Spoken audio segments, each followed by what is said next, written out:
ধন্যবাদ তোমাদের। আমরা আজকে খুব ইম্পর্টেন্ট একটা ক্লাস নেব মানচিত্রের উপরে। বুঝতে পারছো? মানচিত্র, পৃথিবীর মানচিত্র আমরা দেখবো আজকে, ঠিক আছে? মানচিত্র, মানচিত্র। তো পৃথিবীর মানচিত্র সম্পর্কে আমরা একটা ধারণা নেওয়ার চেষ্টা করবো, ঠিক আছে? তাই সবাই মনোযোগী হই। আমরা মানচিত্র দেখে সাধারণ জ্ঞান পড়লে, বিশেষ করে আন্তর্জাতিক বিষয়গুলি আমরা খুব সহজে মনে রাখতে পারি, ঠিক আছে? আমরা দেখি যে কিভাবে মনে রাখা যায়, চেষ্টা করি। আমরা জানি পৃথিবী কি গোল, তাই তো? কিন্তু গোল মানে একেবারে গোল না, কমলা লেবুর মতো বলা হয়ে থাকে, তাই না? তো ধরে নেই আমরা যে পৃথিবীর মানচিত্রটা গোল, এরকম ধারণা করি আমরা, ঠিক আছে? বুঝতে সুবিধা হবে আমাদের, পৃথিবীটা কি এরকম গোল। এখন আমরা যে জিনিসটা জানি, পৃথিবীতে মোট মহাদেশ কয়টি বলো? মহাদেশ কয়টি? মহাসাগর কয়টি? 5টি। মহাদেশ মহাসাগরগুলোর নাম কি মনে আছে সব? আমরা লক্ষ্য করি, আমরা একটু জাস্ট ধারণা দেওয়ার চেষ্টা করবো এরকম যে ধরনের পৃথিবীতে এশিয়া মহাদেশ হচ্ছে এদিকটা, এখানে কি আছে? এশিয়া। এশিয়ার ঠিক পাশে খেয়াল করি, এখানে এশিয়ার ঠিক পাশে এখানে কি আছে? ইউরোপ। আচ্ছা, এশিয়া এবং ইউরোপের পাশে এখানে আছে কি? আফ্রিকা। খেয়াল করি, এখানে আছে হচ্ছে ওশেনিয়া। তাহলে এশিয়া, ইউরোপ, আফ্রিকা। এখানে আছে হচ্ছে উত্তর আমেরিকা, নর্থ আমেরিকা। আর এখানে আছে সাউথ আমেরিকা। তাহলে আমাদের এখানে মোট কয়টি হলো দেখো তো মহাদেশ? কয়টি মহাদেশ? আচ্ছা, তাহলে এশিয়া, ইউরোপ, আফ্রিকা, উত্তর আমেরিকা, দক্ষিণ আমেরিকা, আর কি? ওশেনিয়া। তোমরা যেটাকে অস্ট্রেলিয়া বলো, বাট ওশেনিয়া। এখন আমরা এক্সট্রা একটা মহাদেশ এখানে দেখালাম, যেটা এটা কি?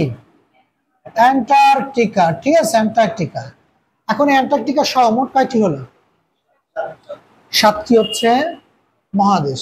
আচ্ছা, এবার লক্ষ্য করি মহাসাগরগুলো কোথায়? মহাসাগরগুলো এখানে আছে প্যাসিফিক ওশান বা প্রশান্ত মহাসাগর। আচ্ছা, এখানে আছে প্যাসিফিক ওশান বা প্রশান্ত মহাসাগর। তার প্রশান্ত মহাসাগর মোট কয়টি? 2টি, তাই তো?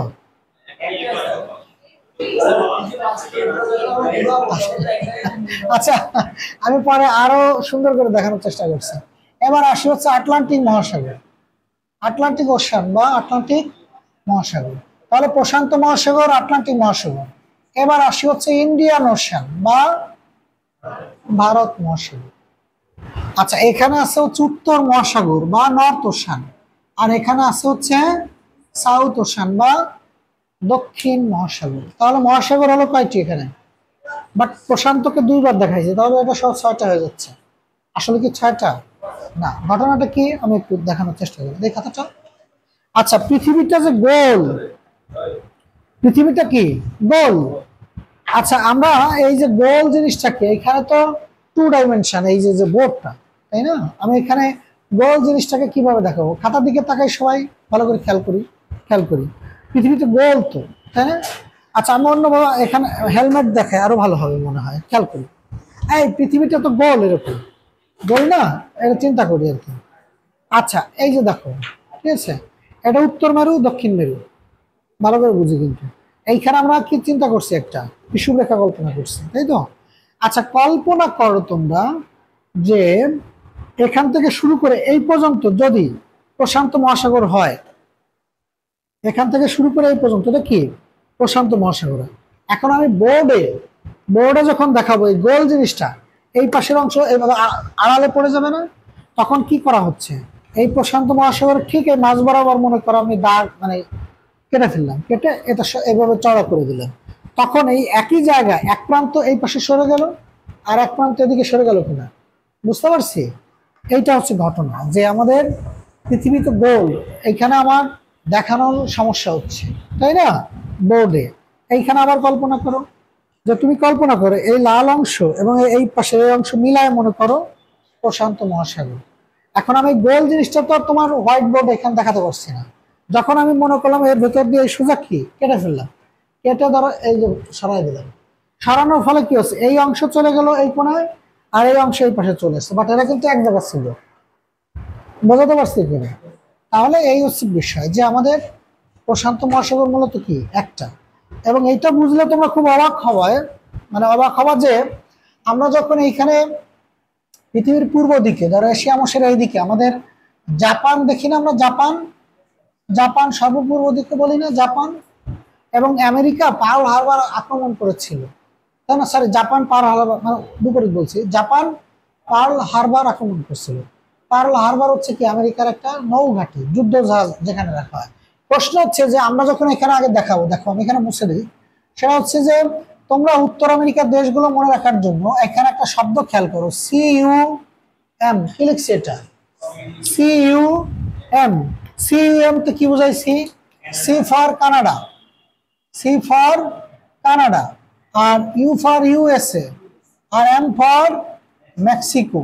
এখন খেয়াল করি, কানাডা, ইউএসএ, আর কি এখানে মেক্সিকো। মজার ব্যাপার দেখো, ইউএসএ এখানে আর জাপান কিন্তু এখানে। তোমরা এটা জানো, এইভাবে জানো, তাই না? তাহলে জাপান কিভাবে ওইখানে গিয়ে আক্রমণ করলো 41 সালের 7 ডিসেম্বর পার্ল হারবারে? ব্যাপারটা কিন্তু ওরকম না। পৃথিবীতে গোল, তুমি তো এই পাশটাকে ওই পাশে ভাবতে হবে, তাই না? তুমি যখন ওইভাবে চিন্তা করবা, এই আইডিয়াটা খুব ইম্পর্টেন্ট কিন্তু। তার মানে তোমার এখানে ইউএসএ, মানে কি ইউএসএ কিন্তু এখানে, ইউএসএ কিন্তু এখানে। বুঝতে পারছো তো? বুঝতে পারছো? মানে ওরা কিন্তু পাশাপাশি প্রায়, ঠিক আছে? কিন্তু জাপান তোমার এখানে, তার মানে কি এখানে ইউএসএ, ঠিক আছে? এইবার দেখো আমি তোমাদেরকে মজার একটা জিনিস দেখাবো, একটু পরেই এই জায়গাটা আসতেছে, ইম্পর্টেন্ট এটা, ইম্পর্টেন্ট এটা, যে আমাদের রাশিয়াটা হচ্ছে এরকম, ভালো করে বুঝো কিন্তু, রাশিয়াটা কোথায়? এখানে, এখানে হচ্ছে রাশিয়া। পৃথিবীর আয়তনে বৃহত্তম দেশ কে? রাশিয়া।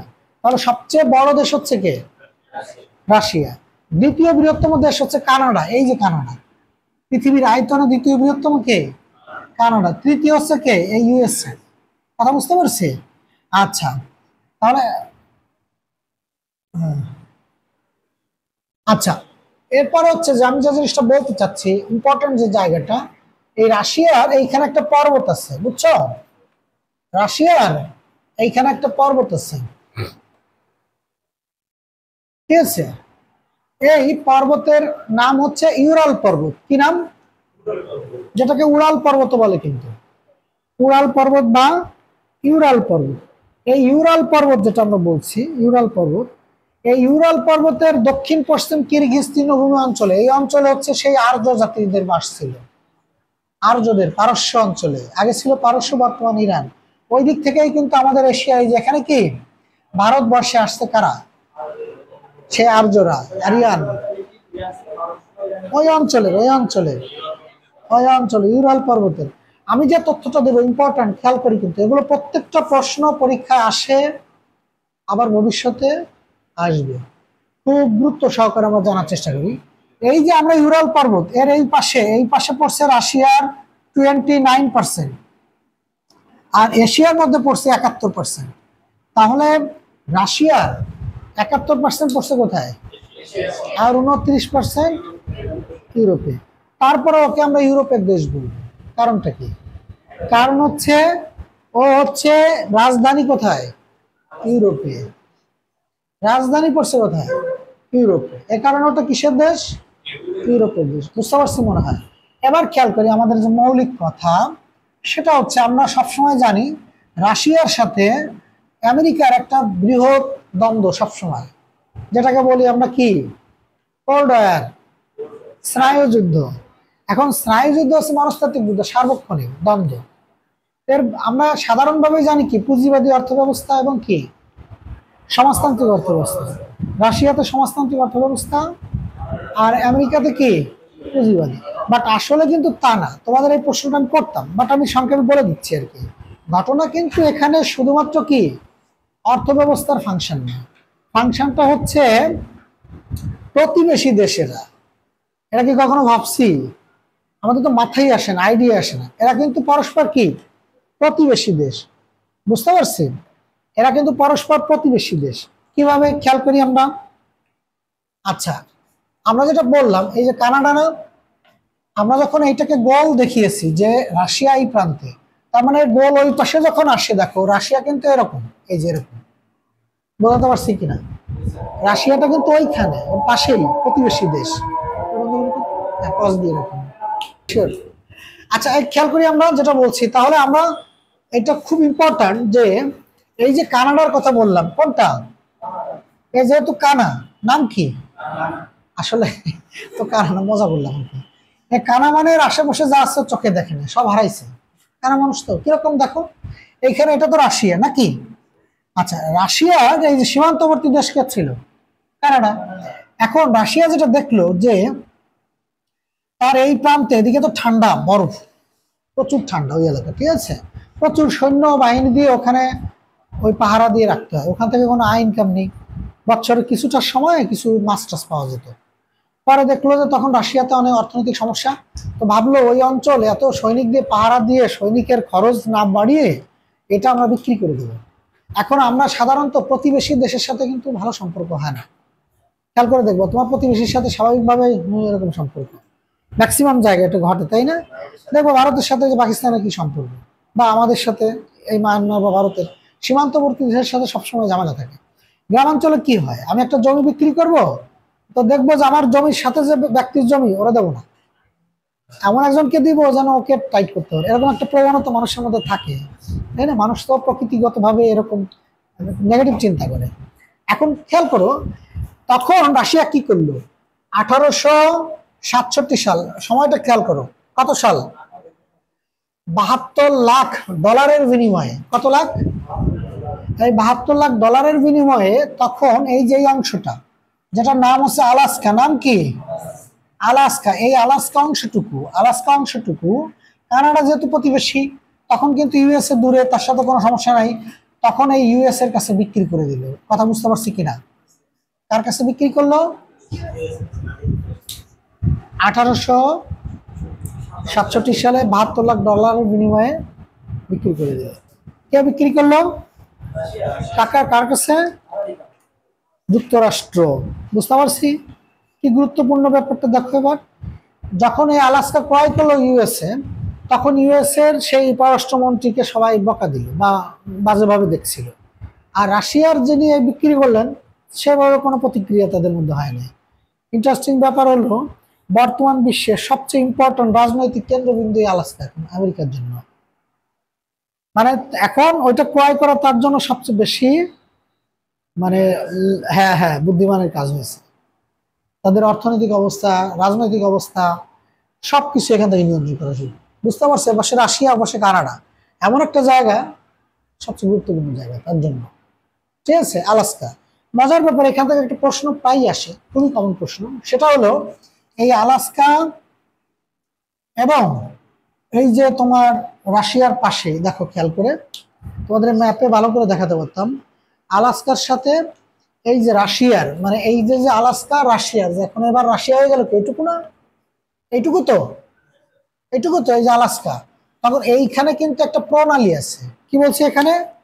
কি আছে এখানে? প্রণালী। শব্দটা কিন্তু ভালো করে বুঝি, প্রণালী। এখন প্রশ্ন হচ্ছে প্রণালীটা কি? প্রণালীটা হচ্ছে একটি জলরাশি, নদীর মতো বা খালের মতো, যা দুইটা জলরাশিকে যুক্ত করছে এবং দুইটা ভূখণ্ডকে আলাদা করছে। কারণ আমরা এখানে দেখি ঘটনা কি হলো, এই যে প্রণালী, এটা কি বলছি আমরা? প্রণালী। এই প্রণালী তোমার এখানে একটা সাগর আছে, এখানে একটা সাগর আছে, এই সাগর এবং এই সাগরকে যুক্ত করছে। তাহলে এখানে রাশিয়া আর এখানে আলাস্কা, এই দুটোকে কি পৃথক করছে? আমরা বোর্ডে দেখি আগে, তারপর ওখানে আমি পরে আবার দেখাবো, রিপিট করবো যখন, তখন মানচিত্র দিয়ে রিপিট করবো। কথা বলতে পারছি? এটা বোঝার চেষ্টা করো, তখন আমি আবার রিপিট করবো, অসুবিধা নেই, ঠিক আছে? ওটা রাখো, টেনশন করো না। এখানে দেখো, তাহলে একটা জিনিস বুঝো, এইখানে কি বলছি? আলাস্কা, এটুকু তো বোঝা যাচ্ছে, আর এখানে কি? রাশিয়া। মাঝখানে কি? এই প্রণালীর নাম হচ্ছে বেরিং প্রণালী। নাম কি? বেরিং প্রণালী। তাহলে বেরিং প্রণালী, এইখানে একটা সাগর, এখানে একটা সাগর, দুইটা সাগরকে কি করছে? যুক্ত করছে। আর দুইটা ভূখণ্ডকে, ভূখণ্ড দুইটা তোমরা বলো কি কি? আলাস্কা আর কি? রাশিয়া। প্রশ্ন হচ্ছে যদি দেশ আসে তখন তো আর আলাস্কা বলতে পারবো না, তাহলে ওটা কি বলবো?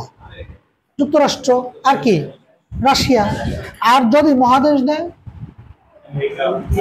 উত্তর আমেরিকা। উত্তর আমেরিকা আর কি? ইউরোপ, কিন্তু তা হচ্ছে না। ভৌগোলিকভাবে রাশিয়ার এই অংশ কিন্তু দেখো এশিয়ার মধ্যে এইটুকু, ভৌগোলিকভাবে। ভৌগোলিকভাবে তাহলে তোমাকে কি বলতে হবে? এশিয়া এবং কি আমেরিকা। তার মানে উত্তরটা কি জটিল এবং ইন্টারেস্টিং।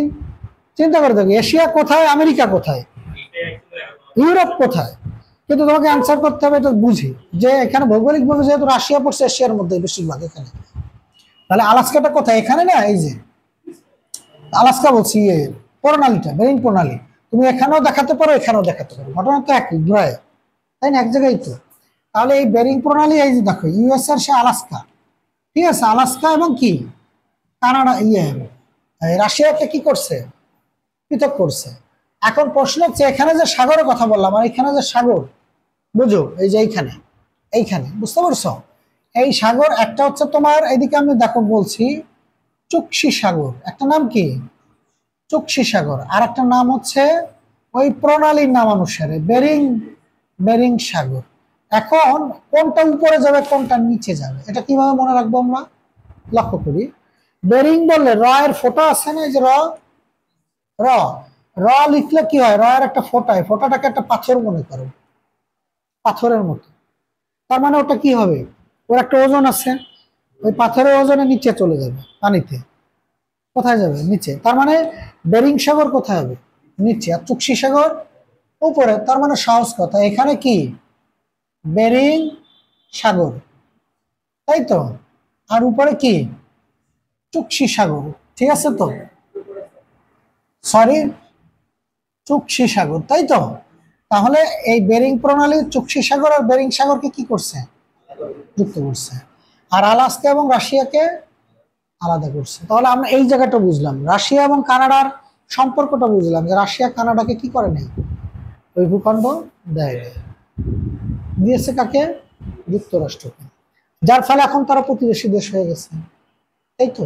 এবার লক্ষ্য করো, কানাডার কথা বললাম না, এই যে কানাডা বললাম, কানাডার ঠিক পাশে এখানে আর একটা দ্বীপ আছে, কি আছে এখানে, পৃথিবীর সবচেয়ে বড় দ্বীপ হচ্ছে ওই কানাডার পাশে, পৃথিবীর সবচেয়ে বৃহত্তম দ্বীপ কোথায়, এই কানাডার পাশে, বুঝতে পারছি। দেখো মজার ব্যাপার, এই দ্বীপের নাম হচ্ছে কি বলো, গ্রিনল্যান্ড। এই যে গ্রিনল্যান্ড, আমি এই যে লিখছি কিন্তু মার্কারটা গ্রিন ব্যবহার করছি, বুঝতে পারছি, কি ল্যান্ড, গ্রিনল্যান্ড। এখানে ওটা তো কি বলি, শুধু বরফ আর বরফ, সেই সব বরফের ভূখণ্ডের উপর দিয়ে সবুজ ছোট ছোট ঝোপের মতো গাছ আছে, গ্রিন সবুজ বনভূমি, এই জন্য ওটা গ্রিনল্যান্ড, বুঝতে পারছি। এবং ওখানে এক ধরনের বরফের ঘর পাওয়া যায়, ইগলু বলে না, ইগলু, বরফ দিয়ে ঘর তৈরি করে, এবং ওখানে কিছু মানুষ উপজাতি টাইপের বাস করে, এই যারা বাস করে তাদেরকে বলে এস্কিমো। কি বলে এখানে যারা বাস করে তাদেরকে কি বলে, এস্কিমো, মনে থাকবে কিন্তু এটা এস্কিমো। এবং ওই যে কুকুরের এক ধরনের গাড়ি আছে না বরফের উপর দিয়ে চলে, স্লেজ গাড়ি বলে, ওই গাড়িগুলো ওখান দিয়ে চলে। তাহলে আমরা যে কানাডা বললাম, এই কানার পাশেই দুই পাশে একটা আলাস্কা আর একটা কি গ্রিনল্যান্ড। এখন কানা বলার পরবর্তী কারণ কি, কারণ হচ্ছে আসলেই কানা, কারণ এত বড় একটা দ্বীপ, এত বড় একটা দেশ তার পাশে আছে, কিন্তু সে এই গ্রিনল্যান্ড দ্বীপ হারালো কার কাছে, ইউরোপের এইখানে একটা দেশ আছে, ছোট্ট একটা দেশ, এই দেশের নাম হচ্ছে ডেনমার্ক, ছোট্ট একটা দেশ, এখানে নাম কি, এই ডেনমার্ক দখল করে রাখছে কাকে, ভাবা যায়, ইউরোপে। এ কারণে পরীক্ষায় প্রায় আসে গ্রিনল্যান্ড, ভৌগোলিকভাবে যদি পরীক্ষায় প্রশ্নে আসে, গ্রিনল্যান্ড ভৌগোলিকভাবে কার দখলে, কি হবে, ভৌগোলিকভাবে উত্তর আমেরিকা, কানাডার পাশে উত্তর আমেরিকায়, এই তো উত্তর আমেরিকায়। আর যদি বলে রাজনৈতিকভাবে কার, তাহলে ইউরোপে। এখন যদি বলে কার পাশে, কানাডার পাশে, আর কার দখলে, ডেনমার্কের। ক্লিয়ার তো সবাই, বুঝতে পারছি তো। এটা হচ্ছে আমাদের এই গ্রিনল্যান্ডের কথা বললাম, ঠিক আছে। আচ্ছা, তাহলে আমরা এখানে বললাম কিসের কথা, এশিয়ার, যে পৃথিবীর সবচেয়ে বড় মহাদেশ এশিয়া, তার পাশেই কি ইউরোপ, একই ভূখণ্ডে, যার কারণে এদেরকে কি বলে, ইউরেশিয়া। কি বলে, ইউরেশিয়া, ঠিক আছে। আচ্ছা, এই এশিয়ার সবচেয়ে বড় নদী কি জানি? দীর্ঘতম ইয়াংসে কিয়াং, এটা কিন্তু চীনে, এইখানে কোথায়? চীনে, ইয়াংসে কিয়াং, হ্যাঁ চীনে। ঠিক আছে, তবে চীনের দুঃখ বলা হয় হোয়াংহো। ওখানে ওই বন্যা হতো তো আগে একটা সময়, মানুষের বন্যার কারণে অনেক ক্ষতি হতো, এই কারণে ওরা এই চীনের দুঃখ আর কি। আচ্ছা এবার আসি আমাদের যেটা বলছি, ইউরোপের আবার দীর্ঘতম নদী কি জানি? হ্যাঁ, ভলগা। তোমাদের একটা বিখ্যাত বই আছে জানো, ভলগা থেকে গঙ্গা, ভলগা থেকে গঙ্গা, রাহুল সংকৃত্তায়ন, এই ভলগা থেকে গঙ্গা বিখ্যাত বই, মানব জাতির উৎপত্তির ইতিহাস আলোচনা করা, বইটা পড়ছি আমি। রাহুল সংকৃত্তায়ন, রাহুল সংকৃত্তায়ন, ঠিক আছে। এই বইটা কিন্তু আসবে পরীক্ষায়, তোমাদের কোনো না কোনো পরীক্ষায় তোমরা পেয়ে যাবে। এই গ্রন্থের লেখককে, ভলগা থেকে গঙ্গা, লেখককে রাহুল সংকৃত্তায়ন, রাহুল সংকৃত্তায়ন, ঠিক আছে, রাহুল সংকৃত্তায়ন। আচ্ছা আমাদের এশিয়ার উচ্চতম পর্বত শৃঙ্গ কি মনে আছে? আমরা মাউন্ট এভারেস্ট বলি, তাই তো? হ্যাঁ, উচ্চতম পর্বত। হ্যাঁ, কিন্তু তোমার ইউরোপের কি জানো? আলপস, আলপস, সরা লয় পয় আলপস, আলপস।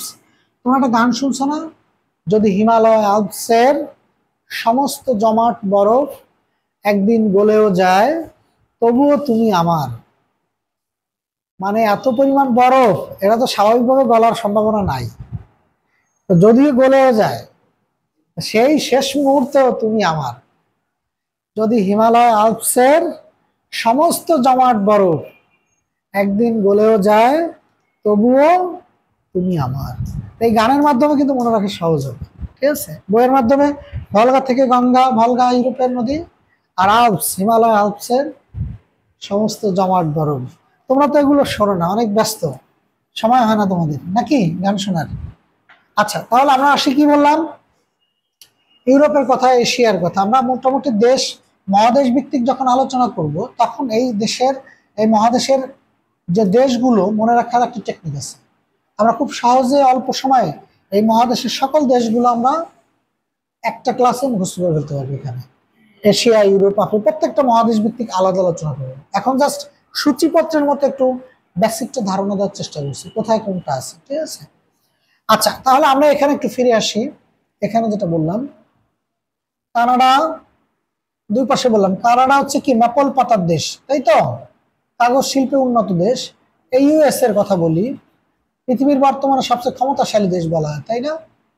সেই ট্রাম্পের দেশ, ডোনাল্ড ট্রাম্প এখন কি ক্ষমতায় আমরা জানি। আচ্ছা ইউএসএ, আমরা উত্তর আমেরিকা মহাদেশের সময় ওদের আরো অনেক কথা জানবো। তাহলে কানাডা, ইউএসএ, আর কি বলছি, মেক্সিকো, সবচেয়ে বড় তিনটি দেশ। আমেরিকার একটা জিনিস খেয়াল করি, উত্তর আমেরিকার মোট, এখানে আবার মুছে দিলাম যেহেতু এগুলো আমাদের একটা ধারণা হয়েছে। উত্তর আমেরিকার মোট স্বাধীন দেশ হচ্ছে 23টি, কয়টি? 23টি। আর দক্ষিণ আমেরিকা আছে হচ্ছে কত? 12টি। উত্তর আমেরিকা কয়টা? দক্ষিণ আমেরিকায় কয়টা? 12টা। আচ্ছা এশিয়াতে দেশ আছে হচ্ছে কয়টি? জাতিসংঘের অন্তর্ভুক্ত 44টি। আমি এখানে একটু লিখে দিই, খেয়াল করি। তাহলে এশিয়াতে আছে হচ্ছে 44টি, কত? 44টি। ইউরোপে আছে হচ্ছে 46টি। উত্তর আমেরিকাতে আছে হচ্ছে 23টি। দক্ষিণ আমেরিকাতে আছে হচ্ছে 12টি। আফ্রিকাতে আছে হচ্ছে 54টি। দ্বিতীয় বিশ্বযুদ্ধের পূর্বে আফ্রিকা মহাদেশে মাত্র 3টি দেশ স্বাধীন ছিল। তাহলে বর্তমান স্বাধীন দেশ কয়টি? 54টি। এরপরে বাকি রইল হচ্ছে ওশেনিয়া মহাদেশ, এখানে দেশ আছে 14টি। আর অ্যান্টার্কটিকাতে কোনো দেশ নেই, ওখানে শুধু বরফ আর বরফ, টোটাল মিলায়ে 193টি দেশ। তাহলে জাতিসংঘের অন্তর্ভুক্ত মহাদেশ ভিত্তিক দেশ কতগুলো হচ্ছে? 193। আবার একটু খেয়াল করি, শুনি তো, এশিয়াতে কয়টি? ইউরোপে,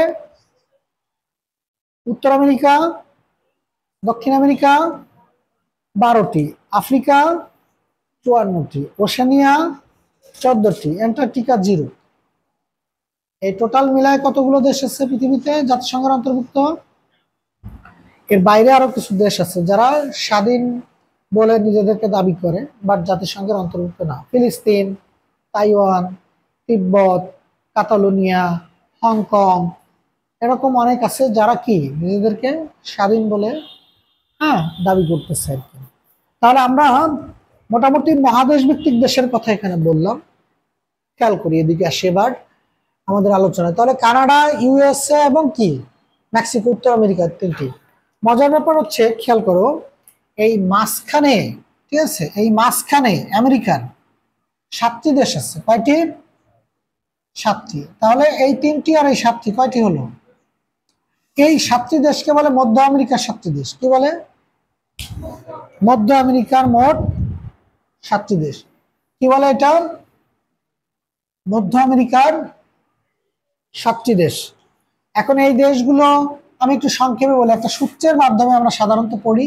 এটা আমি মহাদেশ ভিত্তিক যখন পুরো সূত্র দিয়ে সুন্দর করে লিখবো, তবে এখানে সংক্ষেপে বলি। পাবেল হুকো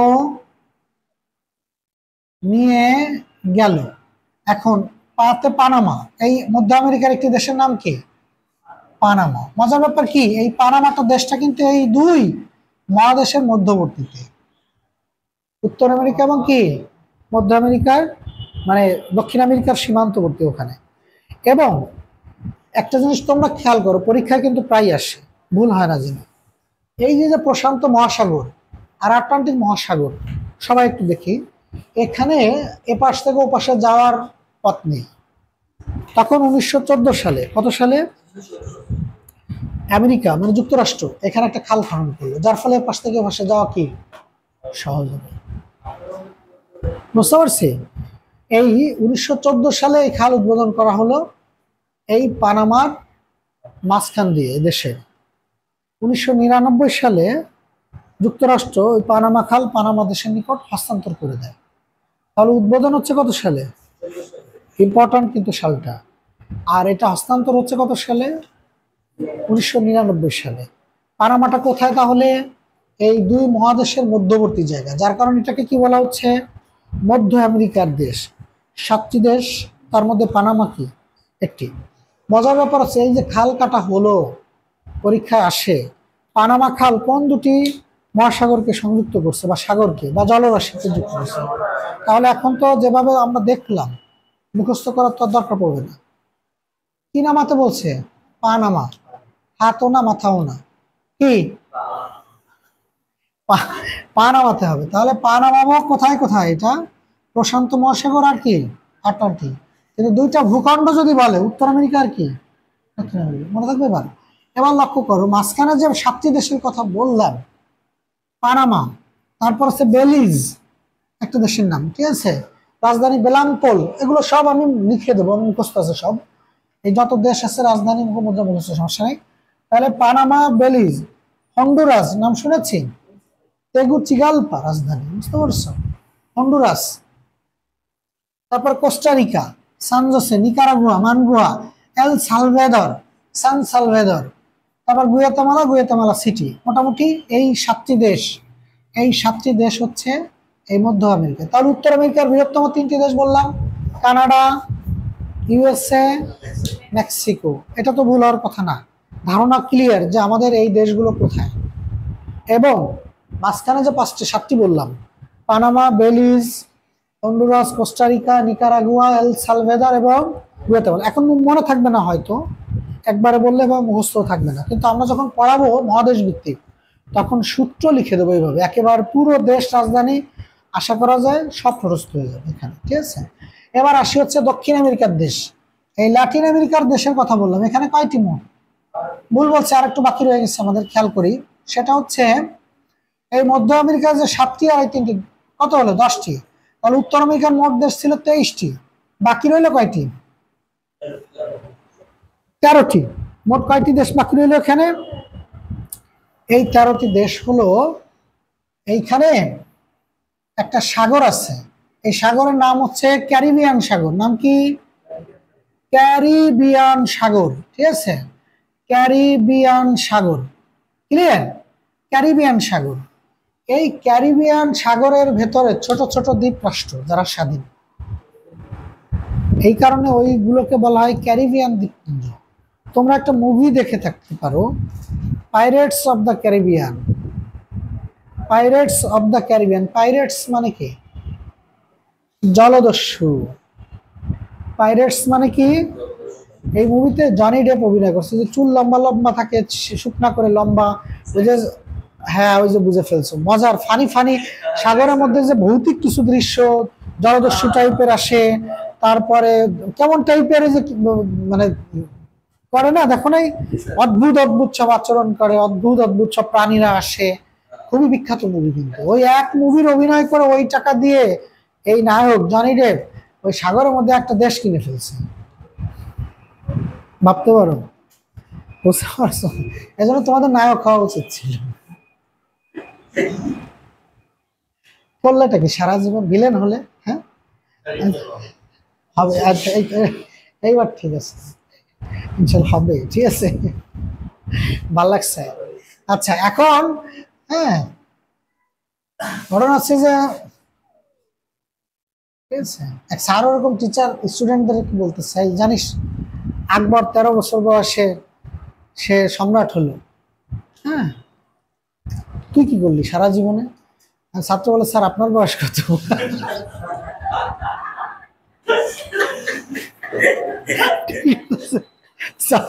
আপনার বয়স কত? ঠিক আছে, এই আর কি।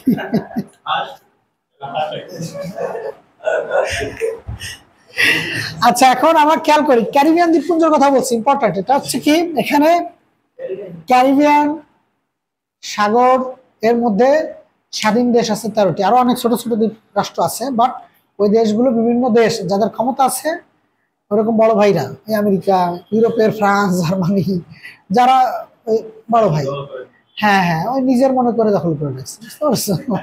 এখন ঘটনা হচ্ছে এখানে না একটা মজার ব্যাপার আছে, বুঝছো?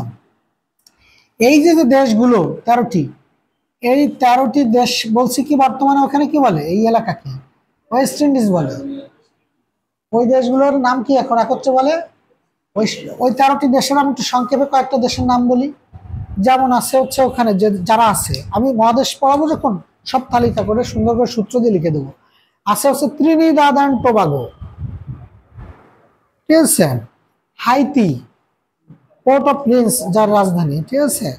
আচ্ছা তারপর আছে হচ্ছে জ্যামাইকা। জ্যামাইকা শুনেছি, কি কারণে শুনছি? হুসাইন বোল্ট নাম শুনেছি না? হ্যাঁ, দত্ত মানব, সবচেয়ে দ্রুত দৌড়াতে পারে, তাই না? আচ্ছা তারপর আছে হচ্ছে কি বার্বাডোস, বাহামা দ্বীপপুঞ্জ, ঠিক আছে, Antigua and Bermuda, Dominica, Dominican প্রজাতন্ত্র, ওখানে আরো অনেকগুলো দেশ আছে। এই দেশগুলো মিলায় হচ্ছে তোমার ওই যে শব্দটা ব্যবহার করো ওয়েস্ট ইন্ডিজ, যার বর্তমান নাম বলে উইন্ডিজ। এখন এখানে কিন্তু একটা মজার ঘটনা আছে, খুবই ইন্টারেস্টিং এবং ভালো লাগার মতো একটা ঘটনা। ঘটনাটা কি আমি বলি, এই এদিকে খেয়াল করো, খুবই ইন্টারেস্টিং। আমাদের যে ইউরোপ না, ইউরোপ মহাদেশ, এইখানে বলছে কি 46টি জাতিসংঘের দেশ, ইউরোপ মহাদেশ। মজার ব্যাপার লক্ষ্য করো, ইউরোপের দেশগুলো ম্যাক্সিমাম ছোট ছোট আয়তনে, কি ইউরোপের দেশগুলো ছোট ছোট, কিন্তু শিক্ষায়, জ্ঞানে, বিজ্ঞানে, প্রযুক্তিতে, অর্থনীতিতে, রাজনীতিতে, পৃথিবীর সবকিছুতে তারা উন্নত। এই পৃথিবীর ম্যাক্সিমাম আবিষ্কার কিন্তু ওখানে, ইউরোপে, জার্মানি, ইংল্যান্ড, ফ্রান্স। দেখো এরা কি আমাদের স্বপ্নের দেশ, আমরা যারা মানে এইসব দেশে যাওয়ার জন্য কল্পনা করি, তাই না? যে যদি সুইজারল্যান্ড শুনলেই মনে হয় যে যেতে পারতাম যদি, তাই তো, নরওয়ে, হ্যাঁ, ডেনমার্ক, তাই তো, গ্রিনল্যান্ড, আইসল্যান্ড, নেদারল্যান্ড, বুঝতে পারতেছি। তারপরে এই যে ফ্রান্স, রাশিয়া, এরা সব কোথায়? স্পেন, সব কোথায়? ইউরোপের দেশ, পর্তুগাল, হ্যাঁ, ইংল্যান্ড। আচ্ছা একটা জিনিস খেয়াল করো, যে ফ্রান্সিস বেকনের কথা শুনেছো তোমরা, যে নলেজ ইজ পাওয়ার, জ্ঞানই শক্তি। আসলে কিন্তু তাই, শক্তি কিন্তু শারীরিক শক্তি, শক্তি না, নলেজ ইজ পাওয়ার। পৃথিবী পরিচালিত হচ্ছে এই নলেজ দ্বারা। ইউরোপের দেশগুলো হচ্ছে তাদের সবচেয়ে গুরুত্বপূর্ণ আগে হচ্ছে শিক্ষা। এখন যেখানে শিক্ষা সেখানেই হচ্ছে কি বিজ্ঞান, যেখানে বিজ্ঞান, শিক্ষা, জ্ঞান, আলো, যুক্তি এগুলো থাকলে কি হয়, বিজ্ঞান আসে অটোমেটিক্যালি। বিজ্ঞান মানে কি প্রযুক্তি, প্রযুক্তি মানে কি অর্থ। এক ফেসবুক তুমি চিন্তা করো, তার একদিনের ইনকাম আমাদের সারা বাংলাদেশ সবার সেও ইনকাম হয় একদিনের, তাই না? তার মানে প্রযুক্তি যেখানে, ওরা ওদের নিয়ন্ত্রণে সব। চিন্তা করা যায়, দেখো যত প্রযুক্তি, এখন তুমি ফোনের কথা, মোবাইল ফোনের কথা ভাবো, একদিনে যে পরিমাণ ফোন বিক্রি হয়, তার যে টাকা, তুমি কিভাবে কভার করবে, সম্ভব এটা?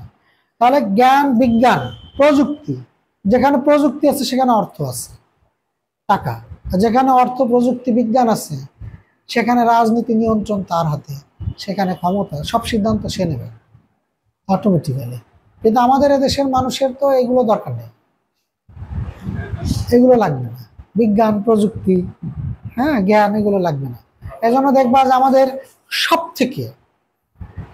থেকে ইম্পর্টেন্ট দুইটা সেক্টরে রাষ্ট্রের সবচেয়ে অবহেলা বেশি, মানুষের জীবনে সবচেয়ে, শিক্ষা আর স্বাস্থ্য, আর সবচেয়ে অবহেলিত এখানে। মানে পৃথিবীর অষ্টম আশ্চর্যজনক ঘটনা আমার কাছে মনে হয় এবং বিস্ময়কর। মানে আমি ভাবলেও অবাক হয়ে যাই যে পৃথিবীর সবচেয়ে মানুষের জীবনের গুরুত্বপূর্ণ যে জিনিস দুইটা, সেই দুইটা জিনিসের সবচেয়ে অবহেলা এখানে বেশি। সরকার বা রাষ্ট্রের ব্যাপারে কোনো ভাবনাই নেই, ঠিক আছে? যার ফলে দেখো, আমি কি কারণে বলতে চাইছি, দেখো এই দেশগুলোর অবস্থার কথা বলতে গিয়ে বললাম, তারা সব থেকে বেশি শিক্ষায় ব্যয় করে, এসব দেশ সব থেকে বেশি, সব জায়গায় শিক্ষার উপরে তাদের কোনো থিঙ্কিং নেই। এবং ওই সব দেশে তুমি ফিনল্যান্ড, ওই যে গ্রিনল্যান্ড, কি বললাম, ওই ফিনল্যান্ডে, এইসব দেশে যারা শিক্ষক হয় কারা জানো? শিক্ষক হয় ওই দেশের সর্বোচ্চ এডুকেটেড পার্সনরা, সর্বোচ্চ জ্ঞানী ব্যক্তিরা প্রাইমারি স্কুলের শিক্ষক হয়। সব থেকে বেশি গুরুত্বপূর্ণ জায়গা, সব থেকে সুযোগ সুবিধা তাদের বেশি, ভাবতেও পারবে না। ইনভার্স আমাদের এখানে। কথাগুলো বলার কারণ দেখো, যে একটা দেশ বা একটা জাতি, একটা রাষ্ট্র, সমাজ এমনি এমনি আগায় যায় না, এত সস্তা না। হ্যাঁ, কলা খাওয়া, পয়সা দিবা, হবে না। তুমি জনগণকে শিক্ষিত করবা না, আবার ভালো ব্যবহার আশা করবা পথে ঘাটে, রাস্তাঘাটে, সমস্ত জায়গায়, এটা হবে? আশ্চর্য ব্যাপার না? এটা খুবই অবাক করা ব্যাপার। এদেশের মানুষ বলে এ জাতি ভালো না, এ জাতি ভালো না। তো জাতি ভালো করার জন্য তো সেই পার্টসপত্র তুমি ইউজ করো না, সেই মেশিনারি টুলস ইউজ করো না, সেটাকে ইউজ করো, তখন তুমি ফিডব্যাক পাবো। তুমি আগেই ব্যবহার করো না, আবার বলতেছে জাতি ভালো ব্যবহার করে না, সব জায়গায় সমস্যা, নষ্ট। নষ্ট তো প্রোডাক্টকে, কাঁচামালকে, এই রটাকে তো তোমাকে ইয়ে করতে হবে, তাই না? ইউজ করে না। যার ফলে ইউরোপের দেশগুলো, ভাবো কি কথা শোনে, বা চিন্তা করো কেন কথাগুলো বলছে। এখন কত সাল? 2025। আমরা এখনো এখানে অনেক ছেলেমেয়েরা আছে যারা এখানে পড়াশোনা করে, ঢাকা পর্যন্ত যায়নি। এই ডিজিটাল যুগে ঢাকা যায়নি। এত যোগাযোগ ব্যবস্থা উন্নত, যেখানে বিমানে যাওয়ার সুযোগ আছে, রেল, কত ধরনের গাড়ি, মানে মুহূর্তের মধ্যে 3-4 ঘন্টা চলে যাওয়া যাচ্ছে এখন।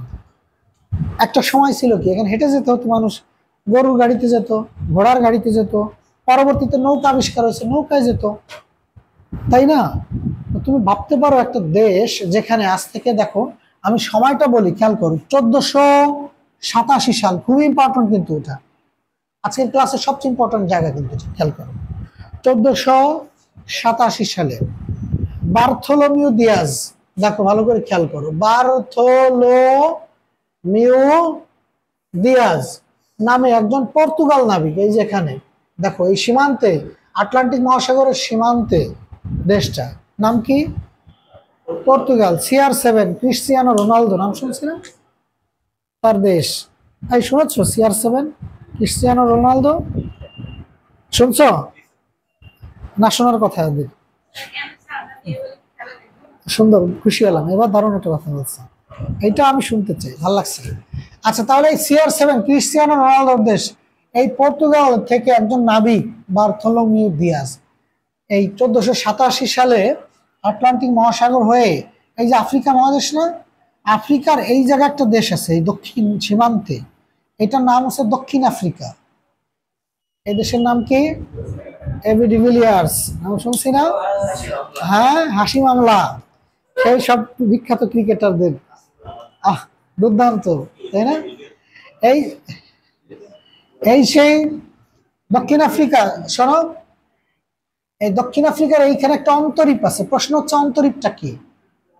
প্রশ্ন কি? অন্তরীপ, অন্তরীপ। এই যে অন্তরীপ, উত্তম আশা অন্তরীপ, এর নাম কি? উত্তম আশা অন্তরীপ। এই উত্তম আশা অন্তরীপ হয়ে বার্থোলোমিউ দিয়াজ, ভালো করে খেয়াল করো, এই পথ হয়ে এই যে ভারত এদিকে আসার জলপথ আবিষ্কার করেন, বাট তিনি আসেন নাই। ভাবো, তোমরা যদি কুয়াকাটা যাও বা কক্সবাজারে যাও, সমুদ্রের দিকে তাকালে বুঝবে যে সমুদ্রের বিশালতা কত। ওদিকে তাকালে ভয় লাগে, বিস্মিত হতে হয় যে পৃথিবী কত বিস্ময়কর, সৃষ্টির রহস্য কত বিস্ময়কর। তুমি এখন এই ডিজিটাল যুগে উঠে এসে ওই স্পিড বোট বলে না, ওই যে কত অল্প কিছু টাকা দিলে স্পিড বোটে করে সমুদ্রের বেশ ভেতরে নিয়ে চলে যায়, ঘোরায় নিয়ে আসে। আমি উঠছি কয়েকবার, তো কিছু সামনে যাওয়ার পরে হার্ট এরকম করে ভয়ে, মনে করো অল্প একটু যায় সামান্য। তাই হচ্ছে ডিজিটাল যুগে আমি অনেক কিছু প্রোটেকশন থাকার পরেও সামান্য একটু। আর যারা সেই 500 বছর আগে, 1487 মানে কত, ধরে নিলাম 1500 বছর, 1500 সাল, তাহলে ওদিকে 500 বছর, এদিকে 25, আর ওপাশে আরো 13, 25 আর 13 38, 538 বছর পূর্বে বাবা যায় শেষ মতো কোনো ইঞ্জিন আবিষ্কার হয়নি, কিচ্ছুই আবিষ্কার হয়নি। সে নৌকা নিয়ে, মনে করো বড় নৌকা করে, পালতোলা নৌকা করে, তুমি সেই, না, বাবা যায়, চিন্তা করা যায় যে সে ওখান থেকে এই যে সমুদ্রের ভেতর দিয়ে এখানে আসার জলপথ আবিষ্কার করছে। তো তোমার ভাবতে হবে যে তারা কত দুঃসাহসিক কাজ করছে, এত সস্তা না। হ্যাঁ, কলা খাবা, পয়সা দিবা, সুবিধা পাবা, এত প্রযুক্তি, এই যে এখান থেকে ঢাকা যাচ্ছ না জীবন বাঁচানোর ভয়ে, আর তারা নৌকায় করে সাগর পাড়ি দিয়ে এখানে চলে আসছে, তো সুবিধা তারা পাবে না, তুমি পাবা। এটা সত্য কথা যে তাদের তো কোনো কাজ ছিল না, তোমাদের কত কাজ। আমি সেটাই তো বলছি, কত কাজ, তাই না? সময় নাই তোমাদের। হ্যাঁ, এবার খেয়াল করো, এই যে তোমার হচ্ছে কি, এই পথ দিয়ে 1487 সালে কে, বার্থোলোমিউ দিয়াজ। ক্লিয়ার? এবার দেখো খেয়াল করে, সেটা হলো পরবর্তীতে 1400, এই খেয়াল করো, ইম্পর্টেন্ট, 92 সালে, কত সালে, 92 সালে ক্রিস্টোফার কলম্বাস, নাম শুনেছি? কলম্বাস নাম শুনেছি, বাস, কিন্তু হ্যাঁ, এবার খেয়াল করো, ক্রিস্টোফার কলম্বাস তিনি কি করলেন, এই জলপথ ধরে এই ভারতে আসতে চেষ্টা করলেন, কিন্তু যেহেতু সমুদ্রের ভেতরে, ভুল করে তিনি ওই সেই আমাদের যে প্রশ্ন ছিল, আলোচনা ছিল, মনে আছে, সেই ওয়েস্ট ইন্ডিজ ওই ভূখণ্ডে গিয়ে উপস্থিত হলেন। মজার ব্যাপার হলো, উনি ভাবলেন যে আমি এসে পৌঁছেছি কোথায়, এই যে ভারত, এই ভারতের পশ্চিমাঞ্চলে। কোথায় পৌঁছাইছে? আন্দামান নিকোবর দ্বীপপুঞ্জ, এই অঞ্চলে। উনি ভাবছে, যেহেতু তখন তো এরকম ভাবে প্রমাণ করার সুযোগ নেই কোন জায়গায় এসে উঠছে নৌকা ঠেলে অত বড় সমুদ্র পাড়ি দিয়ে, কিন্তু উনি ধারণা করছে সম্ভবত যে এই ভারতের এই পাশে এসে উঠছে। এখন খেয়াল করি শব্দটা, পশ্চিমের ইংরেজি কি? ওয়েস্ট। ওয়েস্ট কার পশ্চিমে? ভারতের ইংরেজিতে কি বলি? ইন্ডিয়া। তাহলে আমি যদি এবার দেখো তো, INDIES, এবার কি হলো, তার মানে আমি আসছি ভারতের পশ্চিমাঞ্চলে, ধারণা করছি, এই জন্য এখানে উনি ওই অঞ্চলকে নাম দিল কি, যার ফলে কলম্বাসের, ক্রিস্টোফার কলম্বাসের দেওয়া ওই নামটাই তার সম্মানার্থে রয়ে গেছে। আমাদের দেশের যদি নেতারা হতো কি করতো, ও নাম দিচ্ছে ওয়েস্ট ইন্ডিজ, ওর নাম তো বাতিল, আমাদের সর্বোচ্চ 5 বছরের নাম থাকবে, এরপরে নতুন একটা আসবে, তোমাদের জীবন শেষ এই নাম মুখস্থ করতে করতে, চাকরি পরীক্ষা, তাই না? মানে এই নষ্ট দেশ, এই নষ্ট জাতি, নষ্ট সমাজ কি করে ভালো হবে বলো? পরশ্রীকাতর, হিংসাত্মক, ঈর্ষাপরায়ণ, সহ্য করতে পারি না অন্য কোনো কিছু। এখানে এদের ব্যাপারটা দেখছো, রেসপেক্টের জায়গা, সেই যে নামটা দিয়েছে তার প্রতি সম্মান রেখে, ও বিরোধী দল আসলে তোর তাই দিত ওরা বাংলাদেশের বাঙালি বলে, তাই না? কি করলো এটা, কি করলো খেয়াল করো তাহলে। নামটা এখানে কি হলো, ওয়েস্ট ইন্ডিজ কিভাবে হলো, কলম্বাস দিল তাই। মজার ব্যাপার খেয়াল করো, পরবর্তীতে আমেরিগো ভেসপুচি নামে একজন ব্যক্তি, নাম কি আমেরিগো ভেসপুচি, তিনি পরবর্তীতে প্রমাণ করতেছে যে কলম্বাস যে জায়গাটার নাম বলছে ওয়েস্ট ইন্ডিজ, আসলে এটা ওয়েস্ট ইন্ডিজ না, এটা হচ্ছে আলাদা একটা ভূখণ্ড, বিরাট মহাদেশ। এই কারণে পরবর্তীতে ওই যে যে ব্যক্তি প্রমাণ করলেন আমেরিগো ভেসপুচি, তার নামের প্রতি সম্মান রেখে এই মহাদেশের নামকরণ করা হলো আমেরিকা। খেয়াল করছি? তাহলে ওয়েস্ট ইন্ডিজ কেন আর আমেরিকা কেন বুঝতে পারছি মনে হয়, অসুবিধা নেই তো বুঝতে? আচ্ছা এবার লক্ষ্য করো তাহলে, এই কারণে এটার নাম হচ্ছে ওয়েস্ট ইন্ডিজ এবং মহাদেশের নাম আমেরিকা। এবং ইন্টারেস্টিং ব্যাপার হলো এখন এটাকে সংক্ষিপ্ত আকার বলা হচ্ছে কি উইন্ডিজ।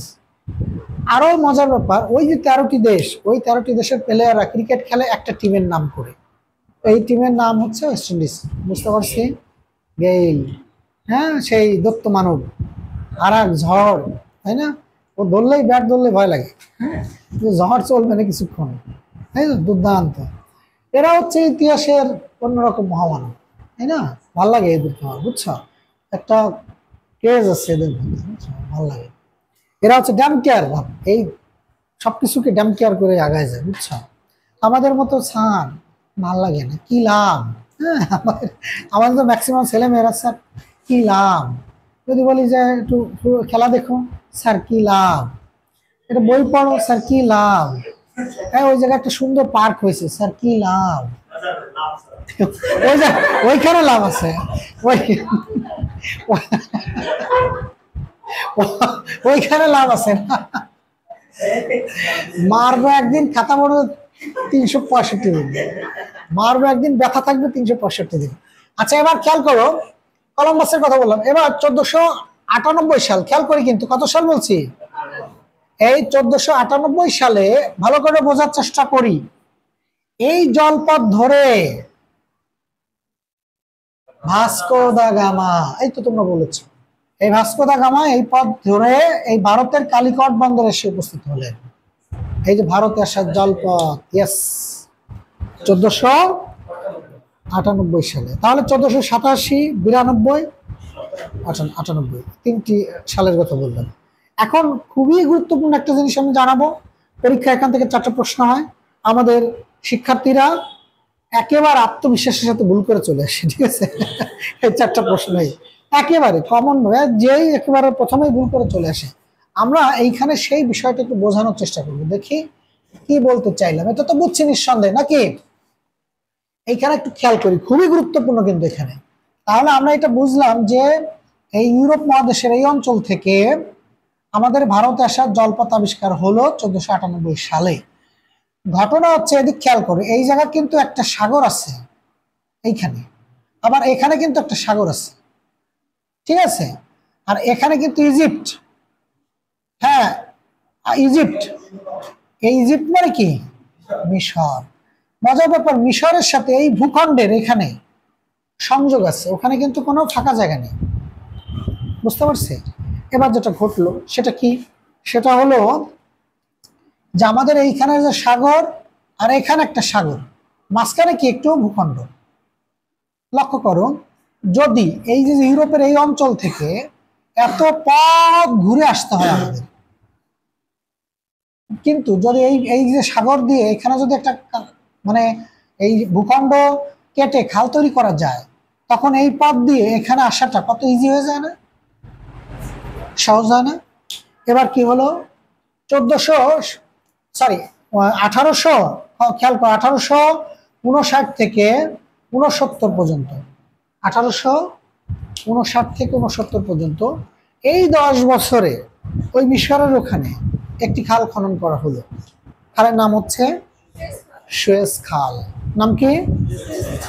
এই সুয়েজ খাল কাটার ফলে সুবিধা হলো কত কিলোমিটার, হাজার হাজার কিলোমিটার পথ কি পথ কমে গেল। চিন্তা করা যায়, এত পথ কমে গেল শুধুমাত্র এক খাল খনন করার ফলে। এখন পরীক্ষায় এখান থেকে 4টা প্রশ্ন আসে। কয়টি প্রশ্ন আছে এখানে? 4টি প্রশ্ন। ঠিক আছে, পরীক্ষায় এখানে কয়টি প্রশ্ন আসে? 4টি প্রশ্ন আসে। কি কি আমরা দেখি। প্রথম প্রশ্ন দেখো, এখানে কোন মহাদেশ? এখানে কি? এখানে কি পরীক্ষায় আসে ইউরোপ থেকে আফ্রিকাকে পৃথক করছে এখানে যে সাগর, এই সাগরের নাম জানতে চাই, কোন সাগর? 1 নম্বর পুরো প্রশ্ন। 2 নম্বর প্রশ্ন, এশিয়া থেকে আফ্রিকাকে পৃথক করছে এখানে যে সাগর, কোন সাগর? 3 নম্বর প্রশ্ন, সুয়েজ খালকে যুক্ত করছে কোন দুটি সাগর? আর 4 নম্বর প্রশ্ন, এই মিশর এই খাল, যেহেতু খাল খনন করছে কে? ফ্রান্স, ইংল্যান্ড, ওরা পরবর্তীতে এই খাল মিশর দখল করে নিল ওদের কাছ থেকে। কত সালে মিশর খাল সরকারিকরণ করে বা জাতীয়করণ করে? তাহলে এই 4টা প্রশ্ন চাকরির পরীক্ষায় খুবই কমন, খুবই কমন, খুবই কমন। এখন আমরা মুখস্থ রাখতে পারবো না, এখানে আমাদের একটা সিস্টেম করব। আমি যেটা এত সময় পড়ালাম, এই যে মিশর সুয়েজ খাল পাশে কাটা হলো, মিশরের পাশে, এই সুয়েজ খাল কাটার ফলে সুবিধা হয়েছে না অসুবিধা হয়েছে? তাহলে সুয়েজ খাল কেটে কি ভুল করছে? না, এই ভুলের মধ্যেই আনসার রয়ে গেছে। কি বলছি? সুয়েজ খাল কেটে কি করে নাই? ভুল করে নাই। ভূতে ভূমধ্যসাগর, লতে লোহিত সাগর। মনে রাখতে পারবো? তাহলে আমার এখানে 4টা প্রশ্নের উত্তর হয়ে গেছে। কিন্তু কিভাবে? ভুল বানান লিখতে বাম পাশে ভয় দীর্ঘ, খেয়াল করছি কিনা? আমি এখানেই লিখি, দেখো এই যে ভূ ল। তাহলে সুয়েজ খাল কোন দুটি সাগরকে যুক্ত করছে? ভূমধ্যসাগর, লোহিত সাগর। ভুল বানানে ভয় দীর্ঘ বাম পাশে, ইউরোপ বাম পাশে। তাহলে ইউরোপ থেকে আফ্রিকাকে পৃথক করছে কে? আর এশিয়া থেকে আফ্রিকাকে। তাহলে 3টা প্রশ্ন হয়ে গেল। আর মিশর সরকারিকরণ করে বা জাতীয়করণ করে 1956 সালে। কত সালে? তাহলে আমার এই 4টা প্রশ্ন এখান থেকে কিন্তু অতি কমন। মিশর সুয়েজ খাল কেটে কি করে নাই? ভুল করে নাই। মনে রাখতে পারবো? কঠিন মনে হচ্ছে? সহজ কথা বলতে আমায় সহজে, সহজ কথা যায় না বলা সহজে। এর থেকে সহজ করে বললাম, এরপরে যদি ভুল হয় মারবো একদিন, ব্যথা থাকবে 365 দিন। কোনটা? হ্যাঁ যায়। হ্যাঁ, একটা ভালো প্রশ্ন করে দেখো তো। পৃথিবীর সবচেয়ে কঠিন আছে প্রশ্ন করা, তাই না? উত্তর দেওয়া যায়, প্রশ্ন করা কঠিন। আচ্ছা, তাহলে কি বলছি? ভুল হচ্ছে কি? ক্লিয়ার? ভূমধ্যসাগর, লোহিত সাগর। আচ্ছা, এবার আমি আসি তোমাদের যেটা বলবো, এই যে দক্ষিণ আমেরিকা মহাদেশ, কষ্ট হয়ে যাচ্ছে তোমাদের? আচ্ছা, আর বেশি সময় পড়াবো না, বুঝছো? এই ঈদের সময় আনন্দ করবো, এত পড়ালে এবার ঈদের আনন্দ মাটি খেয়ে যাবে নাকি? সংক্ষেপে পড়া শেষ। এদিকে খেয়াল করে, এই যে দক্ষিণ আমেরিকা মহাদেশ, এই দক্ষিণ আমেরিকা মহাদেশে কয়টি দেশ বলছিলাম? 12টি দেশ। 12টি, ঠিক আছে। এটা কি বল? ল্যাটিন আমেরিকার দেশ। কারণ এই ইউরোপের যে দেশগুলো, এরা এখানে দখল করেছিল, ঠিক আছে। এবং ওই যে পর্তুগাল, ওদের ভাষা কি? ল্যাটিন ভাষা ছিল না, যার কারণে ওই ল্যাটিন আমেরিকার দেশ বলছে। বুঝতে পারছে? এখানে 12টি দেশ আছে। আমরা একটা সূত্রে মনে রাখি সাধারণত, পূজা ভাই বিসিএস দেবে, ঠিক আছে। পূজা ভাই কি করবে? বিসিএস দেবে। আমরা এটা লিখবো পরে যখন মহাদেশ ভিত্তিক। আপাতত সংক্ষেপে বলি, পিতে পেরু, পেরু সেই মাচু পিচ্চু, হ্যাঁ, প্রাচীনকালে 7ম আশ্চর্যের একটি, তাই তো, রাজধানী লিমা। আমরা এগুলো সব আলোচনা করবো। প্যারাগুয়ে, ঠিক আছে। উরুগুয়ে, ওই যেখানে বিশ্বকাপ ফুটবল প্রথম খেলা হয় 1930 সালে এবং 34 সালে, 2বারই উরুগুয়ে কিন্তু কাপ পায়, ঠিক আছে। তাহলে পেরু, প্যারাগুয়ে, উরুগুয়ে, গায়ানা। তারপর আছে দেখো আর্জেন্টিনা, নাম শুনছি মনে হয় নাকি? একটু ফুটবল খেলে মনে হয় নাকি? ভালো খেলে, হ্যাঁ। আচ্ছা, যাই হোক, তাহলে কি বলছি? আর্জেন্টিনা, তাই তো, র্যাঙ্কিং 1-এ, সেই বিখ্যাত খেলোয়াড় মেসি। আচ্ছা, তাহলে আর্জেন্টিনা। ভেনেজুয়েলা, নাম শুনেছি তো, হুগো সাবেজের সেই দেশ। আচ্ছা, ভেনেজুয়েলা, হ্যাঁ। আচ্ছা, তারপর ইকুয়েডর, নাম শুনেছি? ইকুয়েডর, ওইটা হচ্ছে তোমার, এই যে আমরা পৃথিবীর মাঝ বরাবর একটা রেখা কল্পনা করছি না, ইকুয়েটর প্লেন, ইকুয়েটর প্লেন, বিষুব রেখা, ওই ইকুয়েটরের নামানুসারে হচ্ছে ইকুয়েডর। দারুণ ব্যাপার না? হয়তো জানতে না। এরপরে খেয়াল করো, আরো আছে হচ্ছে তোমার ব্রাজিল, নাম শুনেছি মনে হয়, ফুটবল খেলে একটু নাকি? কে নেই? শেষ নেই, ওরা মার, তাই নেইমার, হ্যাঁ। আচ্ছা, কয়েকবার কাপ পেয়েছে মনে হয় ফুটবলে, না? আচ্ছা আচ্ছা আচ্ছা, হ্যাঁ, ফুটবলের রাজা, তাই তো? আচ্ছা আচ্ছা আচ্ছা, হ্যাঁ, পুরোনো চালে ভাত বাড়ে, তাই না? এখন ওই নতুন কি বলে এটা, ওই যে হ্যাঁ, নতুন পাগলের আমদানি হচ্ছে এখন নাকি? আচ্ছা, হ্যাঁ হ্যাঁ হ্যাঁ, ওই নতুন তো, নতুন নতুন একটু বেশি লাফায় আর কি। আর যারা পুরনো যা অভ্যাস আছে তারা অত বেশি লাফায় না, স্থির, বুঝছো? এজন্য দেখবা যে একদল খুবই লাফাচ্ছে, বুঝছো?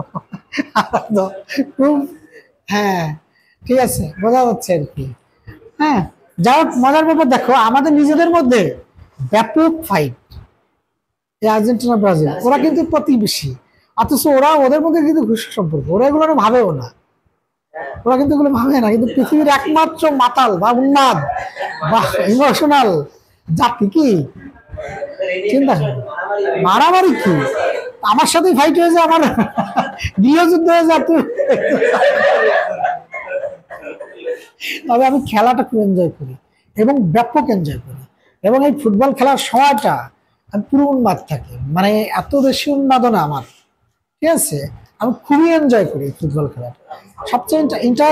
সবচেয়ে ইন্টারেস্টিং ব্যাপার হচ্ছে কি, এই শোনো, মজার গল্প শোনো, ইন্টারেস্টিং ব্যাপার, পৃথিবীতে পৃথিবীতে যত ঘটনা ঘটে, ধরো কোনো আবিষ্কার, কোনো সিনেমা, কোনো যুদ্ধ, যুদ্ধ তো একটা বিরাট ব্যাপার, ভয়ঙ্কর ব্যাপার, পৃথিবীতে মানুষের যত ঘটনাগুলো ঘটে, সব থেকে বেশি মানুষকে একই সময়ে একই ঘটনায় বেশি নাড়া দেয় ফুটবল। অন্য কোনো ঘটনা পৃথিবীকে একই সময়ে সমস্ত পৃথিবীর মানুষকে এতটা বেশি নাড়া দেয় না, অন্য কোনো ঘটনা না। তুমি ভেবে দেখো, বিশ্বকাপ ফুটবলের সময় সারা পৃথিবীর মানুষ একই ঘটনায় নড়ে। সবাই দেখো, প্রত্যেকের বাড়িতে পতাকা, প্রত্যেকের বাড়িতে শিশুদের কি জার্সি, ফুটবল, মানে পৃথিবীর সমস্ত মানুষ জানে যে ফুটবল খেলা হচ্ছে, প্রত্যেকটা মানুষ জানে। অন্য কোনো ঘটনা, তুমি ওই যে রাশিয়া ইউক্রেনের যুদ্ধ আছে, তুমি গ্রামে যে খোঁজ না, কয়জন জানো? খোঁজ জানো, নামও জানে না দেশে।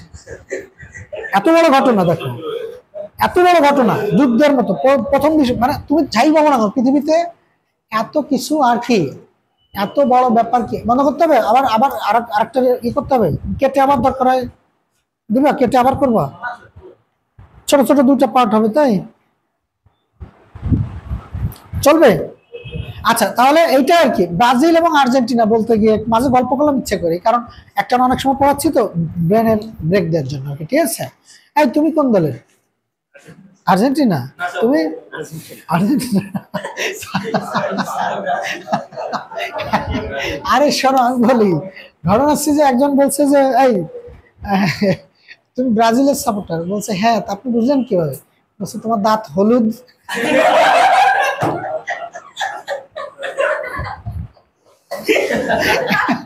এবার এবার বলো, আমার দাঁত কি হলুদ না সাদা?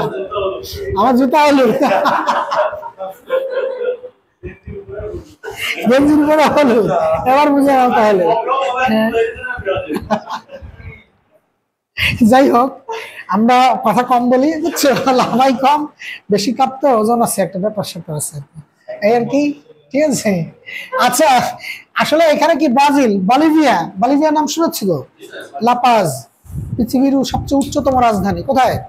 এই বলিভিয়ার রাজধানী, পাহাড়ের উপরে, মানে অনেক উঁচুতে আর কি রাজধানী। তারপরে হচ্ছে ব্রাজিল, বলিভিয়া, কলম্বিয়া, হ্যাঁ, নাম শুনেছি, সেই বাগোটা রাজধানী। তারপর হচ্ছে চিলি এবং সুরিনাম, এই 12টা দেশ হচ্ছে কি ল্যাটিন আমেরিকার দেশ, এরা সবাই ফুটবল ভালো খেলে, আমাদের পরিচিত দেশগুলো আর কি। যাই হোক, আমরা মহাদেশ ভিত্তিক আলোচনার সময় হবে। এর বাইরে আমরা আসি হচ্ছে, দেখো, ওশেনিয়া মহাদেশের কথা শুনেছি। ওশেনিয়া মহাদেশের দেশ কয়টি বলছি? 14টি। এই 14টি দেশের মধ্যে সবচেয়ে বড় যে দুটি দেশ, তার একটি হচ্ছে অস্ট্রেলিয়া, নাম শুনেছি, আর একটা হচ্ছে নিউজিল্যান্ড। ক্যাঙ্গারুর দেশ অস্ট্রেলিয়া, ওই যে থলিতে বাচ্চা রাখে। আর নিউজিল্যান্ড অসম্ভব সুন্দর নাকি একটা, হ্যাঁ, কিউই পাখি, তাই না? পৃথিবীর সবচেয়ে প্রথম ভোটাধিকার পায় নারীরা এই নিউজিল্যান্ডে 1893 সালে, দারুণ একটা ব্যাপার, অনেক সুন্দর দেশ নাকি, বুঝছো? তাহলে খেয়াল করো, এই ওশেনিয়া মহাদেশের মোট দেশ কয়টি বলছি? তার মধ্যে অস্ট্রেলিয়া আর কি নিউজিল্যান্ড, এই দুটো বাদ দিলে বাকি থাকে কয়টি? 12টি।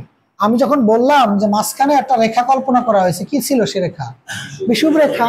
এই বিষুব রেখার দূরত্ব অনুযায়ী এই বাকি 12টা দেশকে 3টা ভাগে ভাগ করা হয়েছে। কয়টা ভাগে? একটা হচ্ছে মাইক্রোনেশিয়া, নাম কি? মাইক্রোনেশিয়া।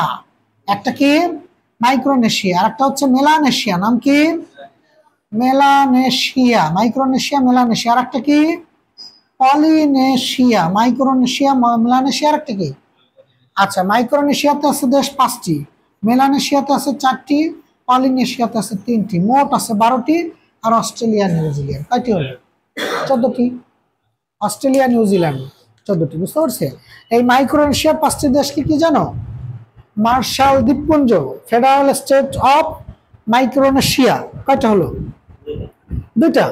আচ্ছা, এরপর হচ্ছে কিরিবাতি, নাম শুনেছি? নাউরু। আর একটা হচ্ছে পালাউ।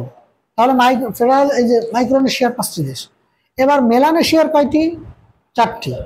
আচ্ছা, সলোমন দ্বীপপুঞ্জ, ফিজি, ঠিক আছে, পাপুয়া নিউগিনি আর ভানুয়াতু, 4টি। আচ্ছা, এরপর আছে হচ্ছে কি পলিনেশিয়া, এখানে আছে হচ্ছে 3টি। একটা হচ্ছে সামোয়া, একটা টঙ্গা, আর একটা হচ্ছে টুভালু।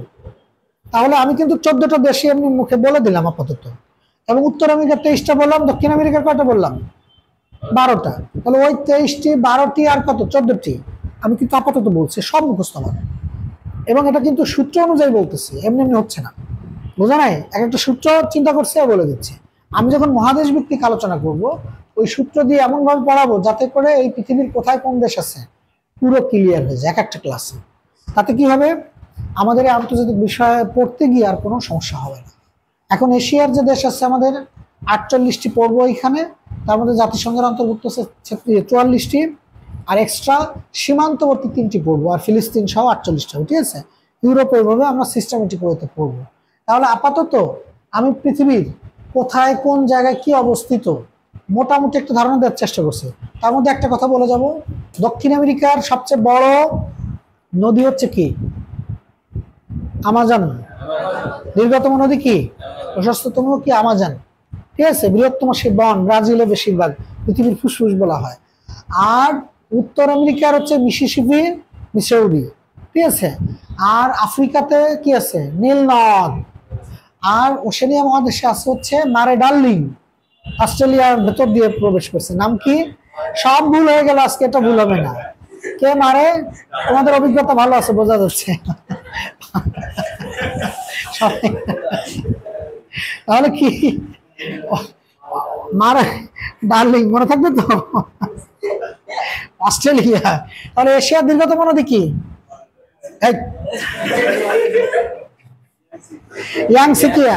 ইউরোপের ভলগা। কেন? সেই বইয়ের নাম বললাম না, ভলগা থেকে গঙ্গা। আর ইউরোপের পর্বত বলছিলাম কি? আল্পস। যদি হিমালয় আল্পসের সমস্ত জমাট বরফ একদিন গলেও যায়, তবুও তুমি আমার। কবিদের কল্পনা শক্তি চিন্তা করছো? হ্যাঁ হ্যাঁ, গান শুনবে আজকে, তোমার সার্চ দিবে। কি বললাম? এটা মান্নাদের গান তো, ঠিক আছে? যদি হিমালয় আল্পসের সমস্ত জমাট বরফ একদিন গলেও যায়, তবুও তুমি আমার। তোমরা আরেকটা গান শোনো ভূপেন হাজারিকার। ওইটা মানে ভূপেন হাজারিকার না মান্নাদের যেন, আমার খেয়াল নেই, সরি, কমন গান। আর তোমরা আরেকটা গান শোনো, ওইটা এটা আমি এক যাযাবর, বিখ্যাত গান, আমি এক যাযাবর। গানের লাইনগুলো শুনবা, অসম্ভব সুন্দর কিছু কথা আছে ওখানে, অসম্ভব সুন্দর, বুঝছো? হ্যাঁ, আমি এক যাযাবর, পৃথিবী আমাকে আপন করেছে, তাই ছেড়েছি। কি সুন্দর কি যেন আছে লাইন, বুঝছো? হ্যাঁ হ্যাঁ হ্যাঁ, অসম্ভব সুন্দর। আমি এক যাযাবর। হ্যাঁ, আচ্ছা, ওইখানে একটা লাইন আছে, বুঝছো? আমি দেখেছি অনেক গগনচুম্বী অট্টালিকার সারি, তার ছায়াতে দেখেছি অনেক গৃহহীন নরনারী। কি দুর্দান্ত কথা! মানে ভাবলে তুমি